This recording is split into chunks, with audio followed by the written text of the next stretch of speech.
Singh sir एक शानदार police officer हैं, प्रतिनियुक्ति पर भी रहे काफ़ी समय, अब वापस आए हैं। उसके बाद इनको साइबर की जिम्मेदारी दी गई है।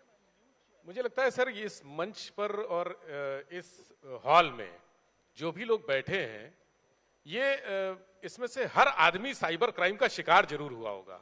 क्या लगता है आपको? लंबा वक्त, सबसे पहले तो मैं डॉक्टर चंद्रसेन वर्मा, आप और आपकी पूरी टीम को मैं बधाई दे दूं कि जिस खूबसूरती से आज आपने अपने इस नए प्लेटफॉर्म को लॉन्च किया है। इंग्लिश में बोलते हैं मॉर्निंग शोज द डे, सुबह बताती है कि शाम कैसी होगी। तो जितना हमने अभी आधे घंटे में महसूस किया, मैं इतना ही कह सकता हूं शुभकामनाओं के साथ कि you have a very very bright future. आपका भविष्य शुक्रिया सर, शुक्रिया शुक्रिया। बहुत लंबी दूरी आप तय करेंगे। जो साइबर की आपने बात कही, तो आज हम जितने भी लोग यहाँ बैठे हुए हैं, कारण सबको पता है कि कैसे बदलते वक्त में कैसे डिजिटलाइजेशन हुआ है, कैसे हम टेक्नोलॉजी को उपयोग कर रहे हैं। एक मोबाइल फोन है, उससे हम अपनी सारी कार्रवाई कर रहे हैं। आज हमारा सारा जो फाइनेंशियल ट्रांजैक्शन है, जितनी खरीदारी है, उसको भी हम इसी से कर रहे हैं। अपराधी हमेशा नई सोच के साथ चलता है। तो अगर हम पिछले कुछ वर्षों को देखें, तो एक ऐसा अपराध, एक ऐसी चुनौती निकल के आई है कि इन्वेस्टमेंट जीरो है, रिटर्न्स बहुत हाई है। तो ये अपराधियों की जो मनोवृत्ति होती है, उसके तहत ये बात आई है। एक चुनौती है जिसमें जो लॉ इन्फोर्समेंट एजेंसीज हैं, पुलिस है, उसके अलावा ये तो ऐसा विषय है जिसमें हमारा कई स्टेक होल्डर्स हैं। वित्त मंत्रालय है, बैंक्स हैं, डिपार्टमेंट ऑफ टेलीकॉम है, मोबाइल है, सिम कार्ड्स हैं, मिनिस्ट्री ऑफ इंफॉर्मेशन टेक्नोलॉजी है। आगे मैं बताऊंगा कैसे सभी लोग जुड़े हुए हैं। तो चुनौती बहुत बड़ी है, लेकिन बिना जनता के सहयोग के जितनी भी एजेंसीज हैं, जितने भी विभाग हैं भारत सरकार के या राज्य सरकार के, वो अकेले नहीं कर पाएंगे चुनौती को। कौन कौन से तरह के क्राइम इस समय सबसे ज्यादा हैं? हम देखते हैं कि बहुत सारे जो कॉलर्स हैं वो डिजिटल अरेस्ट कर लेते हैं। बहुत सारे लोग को इस बारे में जानकारी नहीं है, और मैंने देखा कि बहुत सीनियर ऑफिसर्स इसके शिकार हो रहे हैं।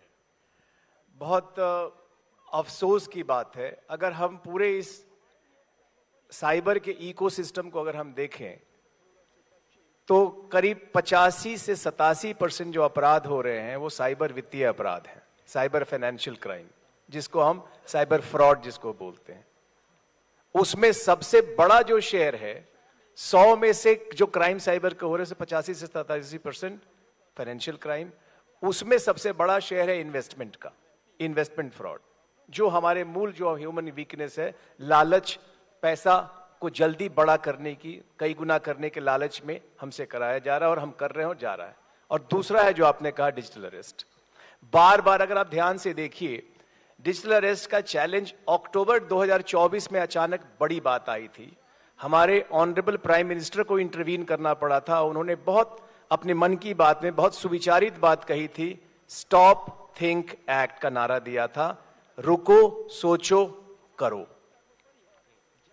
हर लेवल पे, चाहे इलेक्ट्रॉनिक मीडिया हो, चाहे प्रिंट मीडिया हो, चाहे सोशल मीडिया हो, हर फोरम से, चाहे वो रिजर्व बैंक हो, चाहे अदर बैंक्स हो, टेलीकॉम कंपनी हो, जहां भी देखे सबने बार बार इसको बताया है कि कृपया, दो आधार हैं, एक लालच है और एक भय है, कृपया उससे बचने की कोशिश करें।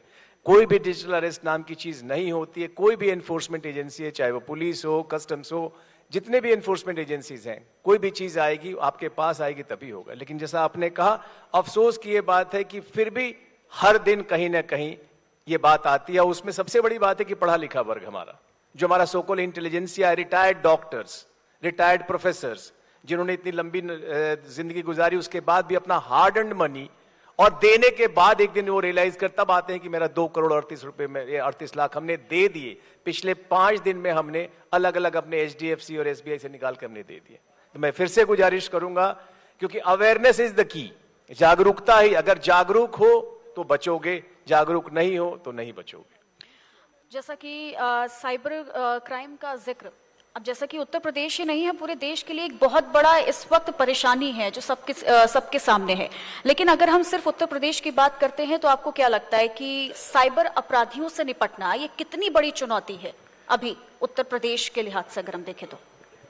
जो ये साइबर का विषय है, जैसा मैंने शुरू में कहा कि इसका सबसे बड़ा जो शेयर है वो साइबर फ्रॉड का, जहां पैसे की बात है। यूपी का जो आज के तारीख में अगर हम यूपी को देखते हैं पूरे भारतवर्ष में, तो यूपी और महाराष्ट्र बराबर है। महाराष्ट्र क्योंकि हमारा कमर्शियल कैपिटल है, देश का सबसे ज्यादा कॉमर्स का मूवमेंट है, और उत्तर प्रदेश बिकॉज उत्तर प्रदेश का साइज इतना बड़ा है। करीब 17% अपराध महाराष्ट्र का है शेयर पूरे नेशनल लेवल पे, और 17% उत्तर प्रदेश का है। चुनौती से जो निपटने की आपने बात कही, उत्तर प्रदेश सरकार ने, उत्तर प्रदेश पुलिस ने, उसमें हमारे ऑनरेबल सीएम का बहुत बड़ा रोल रहा है, उन्होंने इसको हमेशा सपोर्ट किया है। हमारा जो पूरा स्ट्रक्चर है, आज के तारीख में उत्तर प्रदेश के सभी 75 जनपदों में साइबर पुलिस स्टेशन है। तो कहीं भी साइबर की बात आती है तो आपके लिए एक साइबर पुलिस स्टेशन 24/7 काम कर रहा है। लेकिन जनपद बहुत बड़ा होता है, तो एक जनपद में एक साइबर पुलिस स्टेशन से वो बात बनती नहीं है। इसलिए जो सामान्य पुलिस थाने हैं, जो नॉर्मल पुलिस स्टेशन है, हर पुलिस स्टेशन में, हर जनपद के हर पुलिस स्टेशन में एक साइबर हेल्प डेस्क क्रिएट किया गया है, जहां पर साइबर ट्रेन्ड पुलिस ऑफिसर्स मौजूद हैं। अगर आपका साइबर रिलेटेड कुछ भी बात आती है, चाहे वो स्टॉकिंग की बात हो, चाहे वो साइबर फ्रॉड की बात हो, चाहे आपको साइबर बुलिंग की बात हो, आप तत्काल उस साइबर हेल्प डेस्क पे जाएं और आपको पूरी तरीके से गाइड करते हुए कार्रवाई कराई जाएगी। यहां एक चीज मैं फिर से दोहरा दूं, साइबर का जो पूरा अपराध है ये ऑनलाइन अपराध है। कृपया मेरी बात को ध्यान देंगे, इस पे मैंने बार बार जो भी आज आने के पीछे मेरा उद्देश्य भी यही था कि आपको शुभकामनाएं दूं, प्लस आज चूंकि आप लॉन्च हो रहे हैं, आपके मार्फत में ये फिर से आम जनमानस को जागरूक करने की कोशिश करूं। चूंकि ये पूरा अपराध ऑनलाइन होता है, इसलिए भारत सरकार ने इससे निपटने के लिए सिस्टम तैयार किया। सबसे पहले 2018 में cyber crime coordination centre of India I4C की स्थापना की, एक as a national body. Because आप इस चीज को मानेंगे कि जो साइबर का अपराध है वो थाना तक सीमित नहीं है, जिले तक सीमित नहीं है, प्रांत तक सीमित नहीं है, राष्ट्र तक भी सीमित नहीं है, राष्ट्र से बाहर है। एक वक्त हम सिर्फ जामताड़ा की बात सुनते थे, आज अपराध हमारा जो साउथ ईस्ट एशिया है, वियतनाम, लाओस, थाईलैंड, म्यांमार, वहां बैठ के अपराधी कर रहे हैं। उसी कड़ी में भारत सरकार ने I4C की स्थापना के बाद एक पोर्टल बनाया, national cyber crime reporting portal, और उसी के साथ उन्होंने एक नेशनल हेल्पलाइन नंबर इजाद किया 1930। मेरा आपके मन से ये मैं कहना चाहूंगा कि अगर आपके साथ, पहले तो आप बचने का प्रयास करें, लोभ से बचें, डरे नहीं, कॉमन सेंस का इस्तेमाल करें, सामान्य कॉमन सेंस कि क्या ऐसा हो सकता है, ऐसा होना चाहिए। कोई भी आपके पास मैसेज आता है, कोई लिंक आता है, 4 बार सोचिए फिर आगे बढ़िए। लेकिन अगर घटना हो जाती है तो बिना वक्त गंवाए, बिना किसी झिझक के, बिना किसी शर्म के, बिना किसी डर के, आप 1930 साइबर हेल्पलाइन नेशनल नंबर है, उस पर आप रिंग करें। कॉल टेकर्स मौजूद हैं, आपके पूरे डिटेल्स लिए जाएंगे, और ऐसा सिस्टम बनाया गया है कि पूरी बैंकिंग प्रणाली उसके साथ जोड़ी गई है। जैसे ही आपका कंप्लेंट आया, पूरा सिस्टम स्वतः एक्टिवेट होता है और आपके पैसे को बचाने की कोशिश होती है। क्योंकि पूरा इसमें कोशिश यही है कि पैसा फाइनेंशियल सिस्टम से, बैंकिंग सिस्टम से बाहर नहीं निकल जाए। जिस तरीके से मेडिकल साइंस में गोल्डन आवर का कॉन्सेप्ट है, दुर्घटना होती है तो जितनी जल्दी आप हॉस्पिटल जाएं, ट्रॉमा सेंटर जाएं, उतना ही चांसेस रहता है कि मरीज बचेगा। जितना विलंब होगा, मरीज के नहीं बचने की संभावना बढ़ जाती है। उसी तरीके से अगर पैसा बचाना आप चाहते हैं, अगर आपके साथ साइबर फ्रॉड हो जाता है, तुरंत 1930 को डायल करें। एक चीज मैं इसमें और यहां ऐड कर दूंगा, चूंकि आपने यूपी के सिस्टम्स की बात की है, डिमांड और सप्लाई में गैप बहुत ज्यादा रहा है। यूपी का जो अभी तक सिस्टम था, 1930 नेशनल हेल्पलाइन है, हर राज्य ने अलग अलग सिस्टम बना रखा है। यूपी में अभी तक, पिछले साल तक 20 कॉल टेकर्स की व्यवस्था थी, हम लोगों ने उसको बढ़ा के 20 से बढ़ा के 50 किया। अभी भी 100% कॉल्स को कहीं ना कहीं हम लेने में हमें लगा कि हमें कमी है, हम उसको 50 से बढ़ा के अगले 1 महीने में 80 कर रहे हैं। हम कोई कॉल मिस नहीं करेंगे। आप कॉल करेंगे, ना कॉल वेटिंग होगा, ना कॉल मिस होगा। टोल फ्री नंबर है, आप करें, आपके कंप्लेंट को रिकॉर्ड किया जाएगा और फिर आपके पैसे को बचाने की कोशिश की जाएगी। ये फैसिलिटी हो गई, बहुत अच्छी बात है। लेकिन एक बात है सर, कई बार ऐसा होता है कि हम 4 घंटे 6 घंटे बाद जागते हैं, हमको पता लगता है कि फ्रॉड हो गया है। गोल्डन आवर की बात आपने कही, ये गोल्डन आवर इस मामले में क्या है? कौन सा, कितना समय तक छूट हो सकती है? कोई कहता है कि 6 घंटे के भीतर भीतर आप कॉल कर देते हैं तो आपकी कंप्लेंट दर्ज हो जाती है, तो जो ट्रांजैक्शन है वो गेटवे पर ही रोक लिया जाता है। अगर आपके खाते से पैसा निकला तो वो गेटवे के थ्रू निकलता है और वो गेटवे पर रुक जाएगा, तो 6 घंटे के भीतर भीतर। क्या ये समय है? ऐसा कोई फिक्स्ड आवर की परिभाषा नहीं है गोल्डन आवर में। अभी जस्ट मेरे मोबाइल पे मैसेज आया, कल हमने अपना नया कॉल सेंटर बनाया है 1930 का, उसी के साथ भारत वर्ष पे नेशनल लेवल पे एक साइबर फ्रॉड मिटिगेशन सेंटर बना है, जहां पे बैंकों के प्रतिनिधि बैठते हैं और जिस बैंक का आता है वो तुरंत उस पर रियल टाइम बेसिस पे कार्रवाई करते हैं। ये गृह मंत्रालय ने सितंबर 2024 में शुरुआत की थी। तो वो आइडिया मेरे दिमाग में था, तो जब हमने पिछले साल 30 जुलाई को जब इसका उद्घाटन कराया अपने डीजीपी से, अपने 1930 के कॉल सेंटर का, जो नया स्टैंड अलोन 1930 का 30 सेंटर का, उसी के साथ हमने बैंकों के साथ, पहले मैं रिजर्व बैंक से बात किया, फिर सारे पब्लिक सेक्टर, प्राइवेट सेक्टर और कोऑपरेटिव और रूरल बैंक्स के साथ बात करके हमने भी, यूपी पहला स्टेट है जहां भारत सरकार के बाद जहां अपना हमने साइबर फ्रॉड मिटिगेशन सेंटर खोला है, वहीं को-लोकेटेड है। आज के तारीख में 15 प्राइवेट सेक्टर, पब्लिक सेक्टर और कोऑपरेटिव और रूरल बैंक्स वहां मौजूद है। अभी जस्ट मेरे मोबाइल पे मैसेज आया, कल एक इंसान का 15 लाख गया था, आज कंप्लेंट आई और 15 लाख हमने बचा लिया है। जस्ट अभी मेरे मोबाइल पे मैं बैठा देखा। तो तालियां बजनी चाहिए, हौसला अफजाई होगी तभी बातें आगे बढ़ती हैं। लेकिन कई बार है, चूंकि कई लेयर्स में है, जो पैसा जाता है उसके साथ जुड़ा हुआ है, टेक्निकल चीजें मैं बहुत बात नहीं करना चाहता हूं। म्यूल अकाउंट्स, म्यूल मतलब खच्चर, दूसरे का अकाउंट लेकर पैसे को निकाला जाता है। एक बहुत सारे सिस्टम्स, उसके मैं बहुत डिटेल में जाना नहीं चाहता हूं। ये मैं आपकी बात काटूंगा, आपने बहुत सही बात कही। मेरे अकाउंट में 8,000 रुपए पड़े हुए हैं जी, करीब 2 साल से जी, और वो लॉक है। मैंने अपने सर्विस प्रोवाइडर को पूछा भी कि 8,000 रुपए कैसा है, तो उसने जो आपने म्यूल अकाउंट वाली बात कही, मुझे लगता है कि वो वही पैसा है। उसने कहा कि किसी साइबर क्रिमिनल ने, तमाम अकाउंट्स में वो ट्रांसफर करते हैं पैसे, आपके अकाउंट में भी गया होगा, तो बैंक की तरफ से वो लॉक किया गया है। जब तक वो केस सॉल्व नहीं हो जाएगा तब तक वो पैसा लॉक रहेगा। नहीं, अभी एक नया एसओपी तैयार हुआ है जिसमें देखिए 2 स्टेज है। एक तो है कि हम पैसे को बचा लिए, आपका मान लीजिए 15 लाख आपके गए, लेकिन हमारा सिस्टम वर्क किया और 15 में से फर्ज करें हमने 10 बचा लिया, 66% हमने बचा लिया। अब उसके बाद है उसको, उस इंसान को वापस होना, वो एक उतना ही बड़ा चैलेंज है। झारखंड हाई कोर्ट में, झारखंड पुलिस ने एक एसओपी बनाई, झारखंड हाई कोर्ट ने उस एसओपी को अप्रूव किया, उसके बाद सुप्रीम कोर्ट ने उसको अप्रूव किया। अब नेशनल लेवल पे वो एसओपी सर्कुलेट हुई है कि कैसे पैसा को जो पीड़ित है उसके तक पहुंचाने का, उस पर हम लोग कार्रवाई कर रहे हैं। उसमें 50, अगर 1000 तक है तो किसी एफआईआर की जरूरत नहीं, मोटी मोटी बात। 50,000 तक है तो किसी एफआईआर की जरूरत नहीं है, 50,000 के ऊपर है तो फिर एफआईआर करने की पूरी प्रक्रिया है। आने वाले समय में, चूंकि पूरे जितने सिस्टम से वो लगातार वर्क कर रहे हैं, आप इस चीज को अप्रिशिएट करेंगे कि एक ऐसा एरिया है कि ये चुनौती भी ग्रो कर रही है और इस चुनौती से सामना करने की जो सिस्टम्स हैं वो भी ग्रो कर रहे हैं लगातार। तो वो अभी बहुत क्रिस्टलाइज नहीं हुआ है, वो फ्लक्स में चीजें चलते हर दिन लगातार।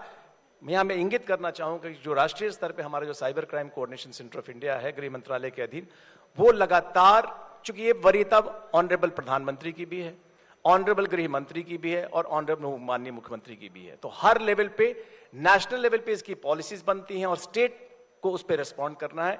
यूपी ने अपने सिस्टम्स को बहुत दुरुस्त किया। मैं एक चीज और खुशखबरी आपको बता दूं, पैसे बचाने का परसेंटेज 2024 में था 12%, मतलब हम 100 में 12 रुपए बचा रहे थे। 2025 में उसको बढ़ा के हमने किया 22, और अभी पिछले महीने हम इंडिया के टॉप 3 में है और हम उसको 35% पे लेके गए हैं। बहुत अच्छा, तो बहुत अच्छा। कहने का मतलब है कि एफर्ट लगातार जारी है, प्रयास लगातार जारी है। चूंकि इवॉल्विंग सिस्टम है, एक इवॉल्विंग ये है, क्रिमिनल भी उतने ही नए नए तरीके ईजाद कर रहा। कभी आप देखिए कि डिजिटल अरेस्ट वाली चीज है, इन्वेस्टमेंट फ्रॉड की चीजें है, एपीके फाइल है, हर दिन वो नया नया, बीच में आईजीएल गैस वाला चला था, तो वो नए नए चीजें रोज ईजाद कर रहा है। मैं आप सबसे सिर्फ इतना कहना चाहूंगा, please apply your common sense. अपने विवेक का थोड़ा इस्तेमाल करें। क्या ये ऐसा हो सकता है? नथिंग कम्स फॉर फ्री, अंग्रेजी की अगर अगेन एक कहावत है, मुफ्त में कुछ भी नहीं मिलता है। अगर इतना ही हमको पैसा ग्रो, अगर क्यों नहीं हमारा एसआईपी इतना ग्रो कर देता है, क्यों नहीं हमको दूसरे बैंक इतना परसेंटेज दे देते हैं? ऐसा कौन सा सिस्टम है जो मेरे 2 महीने में मेरे पैसे को दोगुना कर दे? कहीं ऐसा नहीं होता, कहीं नहीं होता। अगर इस थोड़े मनोभाव से, जो ह्यूमन वीकनेसेस हैं, लालच का, भय का, जिज्ञासा का, कौतूहल का, या कुछ ऐसा, उससे बचेंगे तो बचा लेंगे। और अगर हो जाता है तो 1930। आजकल हम देखते हैं कि अपराधियों के हाथ में बंदूक बहुत कम होती है, लेकिन मोबाइल फोन बहुत ज्यादा होते हैं। मतलब अगर हम साइबर क्राइम का जिक्र कर रहे हैं, तो ये क्या आपको लगता है कि वाकई में पारंपरिक अपराध से बहुत ज्यादा खतरनाक हो चुका है? इसको मैं एक मॉन्स्टर बोलता हूं। दिख नहीं रहा है, बहुत बड़ा दानव है। इसीलिए एक वृहद विषय है साइबर सुरक्षा। अपराध से आम आदमी, एक व्यक्ति अफेक्ट होता है, और सुरक्षा से सिस्टम अफेक्ट होता है। आप ध्यान कीजिए कि जब सिस्टम अफेक्ट होता है तो पूरी एयरपोर्ट सीज हो जाएगी, पूरा पानी का सप्लाई सिस्टम सीज हो जाएगा, बिजली का सप्लाई सिस्टम सीज हो जाएगा। तो इसीलिए नेशनल लेवल पे अपराध, साइबर अपराध एक अलग विषय है, साइबर सुरक्षा एक अलग विषय है। तो ये ओवरऑल जो पूरा साइबर का जो सिस्टम है बहुत बड़ा है, और ये चुनौती बहुत बड़ी है।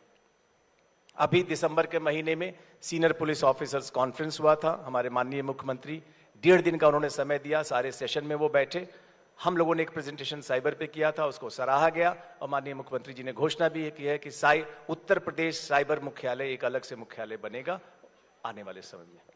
आपने बात की, इतना बड़ा नेटवर्क है और मॉन्स्टर है ये जो साइबर क्राइम है, एक मॉन्स्टर है।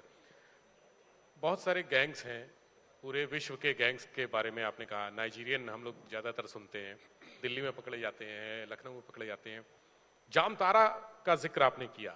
जामताड़ा एक ऐसी जगह हुआ करती थी जहां कभी पुलिस पहुंच नहीं पाती थी, अब पहुंचने लगी है। लेकिन वो पुराना हो गया, उस पर वेब सीरीज भी बनी, लेकिन वो पुराना हो गया। मथुरा में एक नया एरिया शुरू हुआ है, जहां से उत्तर प्रदेश में, जहां हम इतनी सारी चीज़ें कर रहे हैं साइबर क्राइम को कंट्रोल करने के लिए, रोकने के लिए, साइबर क्रिमिनल्स को पकड़ने के लिए। मथुरा में ये क्राइम फल फूल रहा है।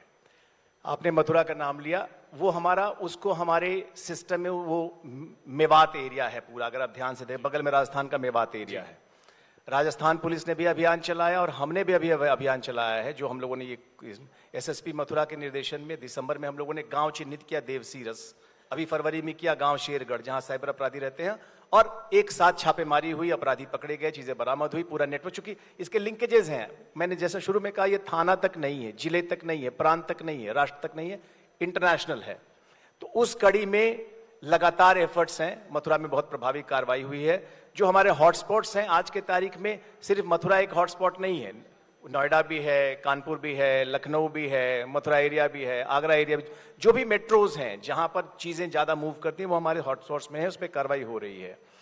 जो आपने अभी कहा कि जामताड़ा से जो शिफ्टिंग हुई है, जामताड़ा पे वेब सीरीज बनी, हमारे यहां से रोजगार का लालच देकर तमाम पढ़े लिखे लोग, जैसा मैंने शुरू में कहा, जो पूरा ये आर्क है, वियतनाम, लाओस, कंबोडिया, म्यांमार, अभी करीब 700 लोग वापस लाए गए हैं। फर्ज करें जिसको यहां पर 20,000 का वेतन का नौकरी नहीं मिल पा रहा है, उसको अगर सिर्फ वहां बैठकर एक प्रॉपर कंपाउंड में एसी में बैठा है और सिर्फ कंप्यूटर पे उसको सिर्फ करना है काम, और उसको लाखों की आमदनी हो रही है अपनी आत्मा की आवाज को मार के, तो वो गोरखपुर के भी लोग हैं, वो मेरठ के भी लोग भी हैं, वो मथुरा के लोग भी हैं, जो कि नौकरी पाने के लिए शॉर्ट टर्म वीजा में गए हैं लेकिन वहां से लौटे नहीं।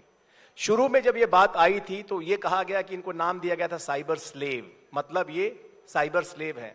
लेकिन अब जो ट्रेंड आया है कि ये स्लेव नहीं है, ये पार्टनर्स इन क्राइम है।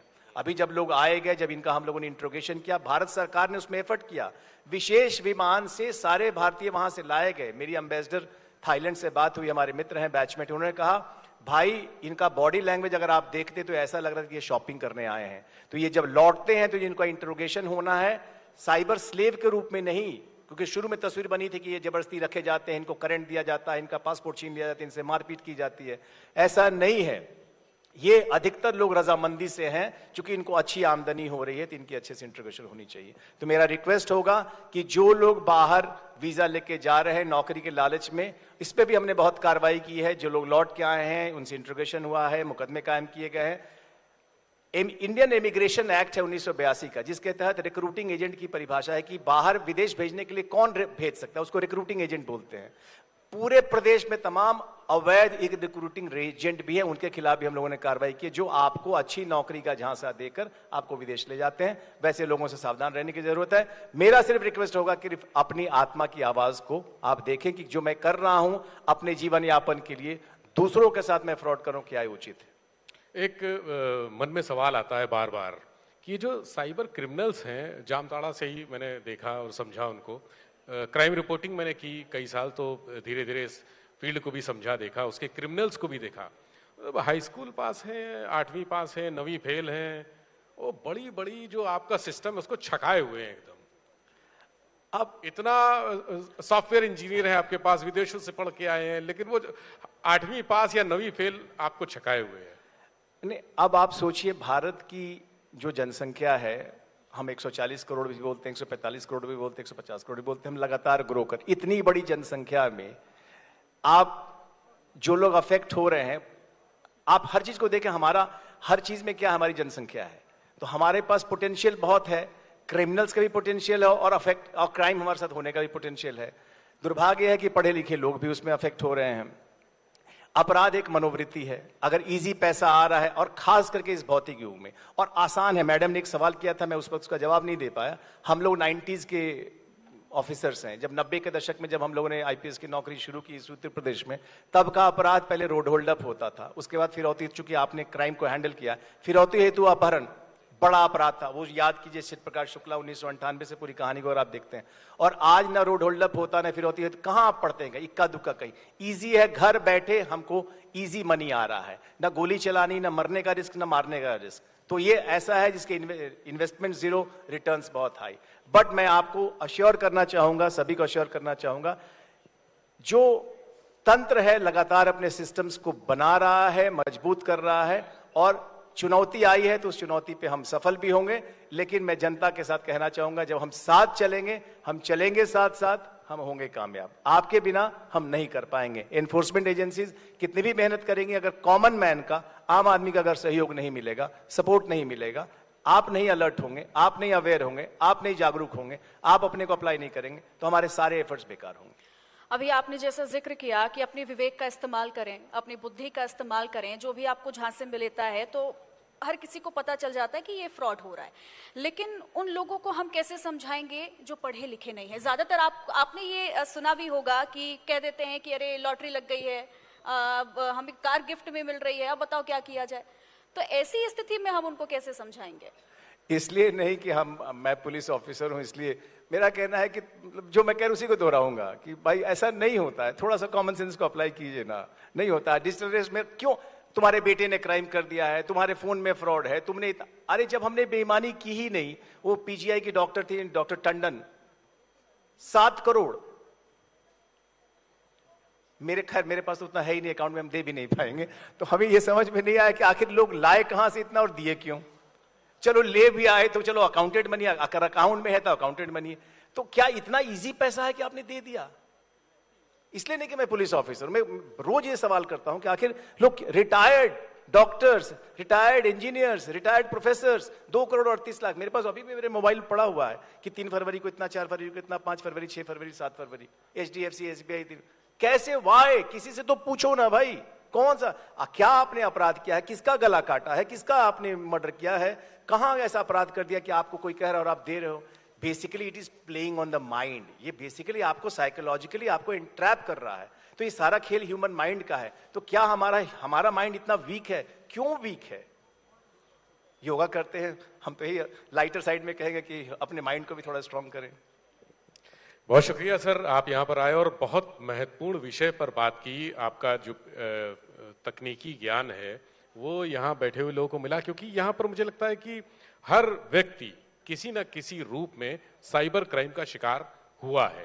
तो आपका बहुत बहुत शुक्रिया, धन्यवाद। मुझे लगता है कि आपको सुन के और ये बातचीत सुन के साथियों ने, बुजुर्गों ने, वरिष्ठों ने बहुत जानकारी हासिल की होगी और वो ना डरेंगे, ना घबराएंगे, ना लालच में आएंगे।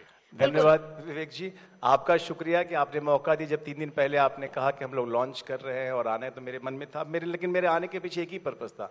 मैं हमेशा कहता हूं कि मैं ऐसा कोई प्लेटफॉर्म नहीं मिस करता हूं जहां साइबर अवेयरनेस की मैं बात करूं। आने के पीछे कोई अपनी बात कहने की बात नहीं, सिर्फ यह है कि चूंकि हमको एक रोल मिला है और लगता है कि एक चैलेंज है, तो जितने ज्यादा जगह इस बात को कह पाए, उसी बात को आप बार बार कहेंगे तो वो चीज ड्रिल इन होती है। इसलिए आज को हमने एक अवसर के रूप में लिया कि एक साइबर अवेयरनेस का हम बड़े कैंपेन चलाने के बजाय आपके मार्फत आपका जो रीच है वो ग्लोबल रीच है, बहुत दूर तक हमारी बात जाएगी। मैं फिर से यही दोहराऊंगा कि सावधानी हटी, दुर्घटना घटी। जागो ग्राहक जागो, जागो ग्राहक जागो। थैंक यू, जय हिंद, बहुत शुभकामनाएं। Thank you. Thank you so much.